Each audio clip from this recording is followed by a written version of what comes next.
Bonjour à tous, j'espère que vous allez bien. On juge tous sur les apparences. Je suis persuadé qu'en me voyant, vous vous êtes dit « Waouh, ce mec est tellement beau, ça doit sûrement compenser la taille de son cerveau », avant de vous rendre compte que j'étais d'une incroyable intelligence et d'une véritable modestie. Et quand je dis tous, je m'inclus également moi. Lorsque j'ai vu Corinne Impair, le gars qui a réalisé le film du jour, a bossé sur Babysitting 2, j'ai jugé. Quand bien même je n'ai jamais vu Babysitting 2. Quand bien même je n'ai jamais vu le premier Babysitting. Et tout ça pour me rendre compte des semaines plus tard qu'en fait il n'était que le troisième assistant réalisateur. On a beau le répéter, qu'on ne juge pas un livre à sa couverture, que les apparences peuvent être trompeuses, on juge tous. Et c'est pour ça que c'est toujours agréable quand on vient de nous remettre les idées en place. L'épreuve du feu raconte l'histoire d'Hugo, jeune homme anciennement obèse, qui revient passer ses vacances d'été sur l'île de son enfance. Sauf que cette fois-ci, il n'est pas seul, puisqu'il y retrouve Queen, jeune femme particulièrement extravertie, autant dans son attitude que dans son look. Et si tout semble bien se passer pour le jeune couple, les choses se compliquent lorsqu'Hugo retrouve ses amis d'enfance. Bon, on va pas se mentir, l'épreuve du feu est un immense coup de cœur et c'est directement très bien placé dans mon top de l'année. Et ce parce que dès les 5 premières minutes, on voit que le réalisateur, qui est aussi scénariste, sait ce qu'il veut nous raconter et comment il veut nous le raconter. Le film démarre par Hugo en train de préparer la maison pour l'arrivée de sa petite amie. Mais ici, ça ne veut pas dire faire le ménage, mais installer un verrou sur sa porte et retirer des posters de sa chambre. Il est donc immédiatement caractérisé comme quelqu'un qui n'assume pas qui il est, voire en a honte, et est prêt à s'isoler. A l'inverse, lorsque Queen débarque du bateau, on a vraiment cette impression de retrouver tous les pires clichés de l'instagrammeuse. Sa tenue, ses très longs ongles, elle parle assez fort avec un accent du sud, et même la chihuahua qu'elle transporte dans son sac. Comme on dit chez nous, une vraie cagole. À tel point qu'on se demande vraiment, mais pourquoi sont-ils ensemble? Eh bien, félicitations, vous venez de tomber dans le piège. Parce que quand bien même, en apparence, Queen ressemble à une bimbo idiote, il ne faut pas longtemps au film pour nous la rendre incroyablement sympathique. Elle est simple, tandis qu'Hugo rabaisse sa maison, elle a son côté pittoresque.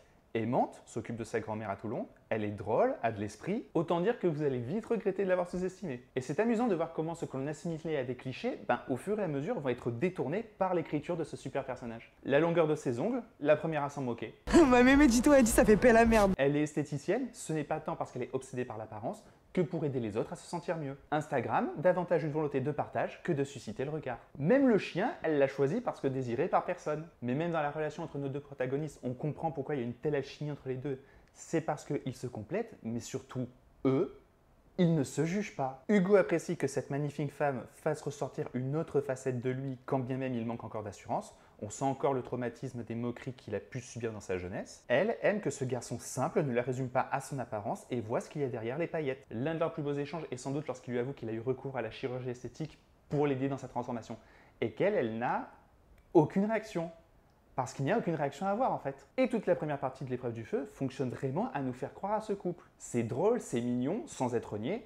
On pourrait se croire dans une comédie romantique. C'est après que ça va se gâter. Parce que dès lors qu'Hugo retrouve d'anciennes connaissances, ces vieux démons refont surface. Tout le reste du film va alors être une réflexion sur l'influence du regard des autres, et plus spécifiquement dans le cas d'Hugo, sur le paradoxe que cela provoque dans son comportement. Parce que tandis qu'il appréhendait ses retrouvailles par crainte de moquerie, voilà qu'il est bombardé de compliments sur son nouveau look, sa perte de poids, qu'il est invité aux soirées, le bouc émissaire devient soudain un possible membre à part entière de cette bande, source autrefois de ses malheurs. Situation qui rend Hugo fier, qui lui donne encore plus envie de s'intégrer, et pour ça du coup il est prêt à tout, il en fait des caisses, quitte à devenir aussi toxique que ceux qui l'ont martyrisé. Parce que si leur regard envers lui semble avoir changé, ça ne veut pas dire que eux ont changé.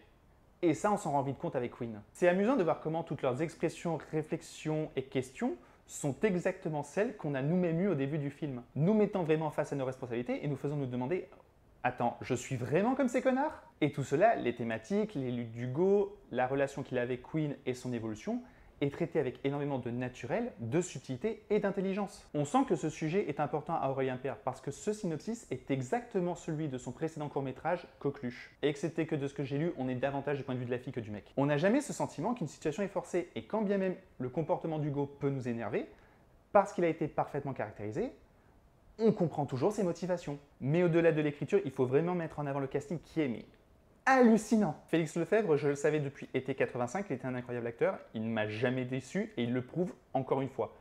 Il se passe tellement d'émotions par ses yeux, tant de fragilité par sa gestuelle. Mais alors, celle qui m'a soufflé, c'est Anja Verderosa. Prendre un personnage aussi casse-gueule et me la faire aimer instantanément, assumer le côté extraverti mais tout en lui apportant énormément de nuances, jouer une femme aussi forte et en même temps aussi sensible, c'est ahurissant ce qu'elle arrive à produire, d'autant plus que c'est son premier film. Je lui souhaite une longue et belle carrière parce que bordel, qu'est-ce qu'elle le mérite. Quant à Aurélien Impair, si je chante ses louanges depuis tout à l'heure pour son scénario, il est loin de démériter en termes de mise en scène. Déjà, le film est beau, il est bien aidé par les décors naturels de l'île, mais en plus de cela, sa mise en scène est parfaitement au service de son sujet. L'élément le plus voyant est celui de l'utilisation des vêtements. Au début, Hugo porte plusieurs couches de vêtements assez amples. On voit que bien qu'il ait un corps aujourd'hui sportif, on voit que Félix Lefebvre, pour le rôle, a poussé de la fonte, bien il ne l'assume pas. Et c'est amusant de voir comment, tout le long du métrage, sa tenue va être le miroir de son état d'esprit, y compris quand il tente de singer ses vieux camarades. Je pense à un pull. Technique qui ne sera pas utilisée que pour lui d'ailleurs. Un autre élément, c'est de la façon dont il cadre ses personnages. Hugo est souvent enfermé, isolé, par rapport à Queen, par rapport à la bande, mais le couple est lui-même isolé par rapport à cette même bande. Ils sont toujours séparés, en opposition. Faites attention lors d'une discussion à propos d'un bateau. Séparation qui est appuyée par le montage. Il y a une succession de plans qui m'a particulièrement marqué. Alors sans spoiler, on a Hugo et Queen qui sont dans la salle à manger, en train de discuter, tandis que Hugo, lui, est installé à la table, assis. On va alors avoir un plan de côté où Queen va se poser contre la table à côté d'Hugo, donnant une impression de proximité entre les deux. Sauf que lorsqu'on change de position et que la caméra se place face à eux, on s'aperçoit qu'il y a un bon 1,50 m qui les sépare. La perspective nous a trompés, bien que Queen veuille se rapprocher, bien qu'on veuille croire qu'ils sont proches, en réalité, ils commencent à s'éloigner. Quant à savoir si leur couple tiendra, je vous laisse le découvrir. Comme vous pouvez le voir, je ne tarie pas d'éloges sur le film, mais on va quand même parler de deux micro-défauts. Le premier, c'est l'utilisation de cocaïne que certains membres de la bande consomment. À part accélérer un peu une situation, ça ne sert pas à grand chose et n'est pas repris. Et le second, c'est une mini-révélation finale qui n'était pas vraiment nécessaire. Ton film se tient très bien Aurélien, t'avais pas besoin de ça. Rien qui n'entache le visionnage en tout cas. Je me répète, mais L'épreuve du feu, c'est un immense coup de cœur. On passe par toutes les émotions, il y a une réflexion très juste sur les dégâts des traumatismes d'enfance et sur le jugement des apparences. Le casting est parfait, la mise en scène est belle et réfléchie.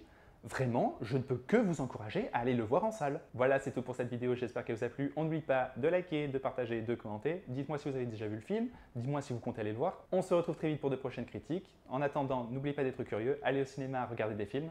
Bye.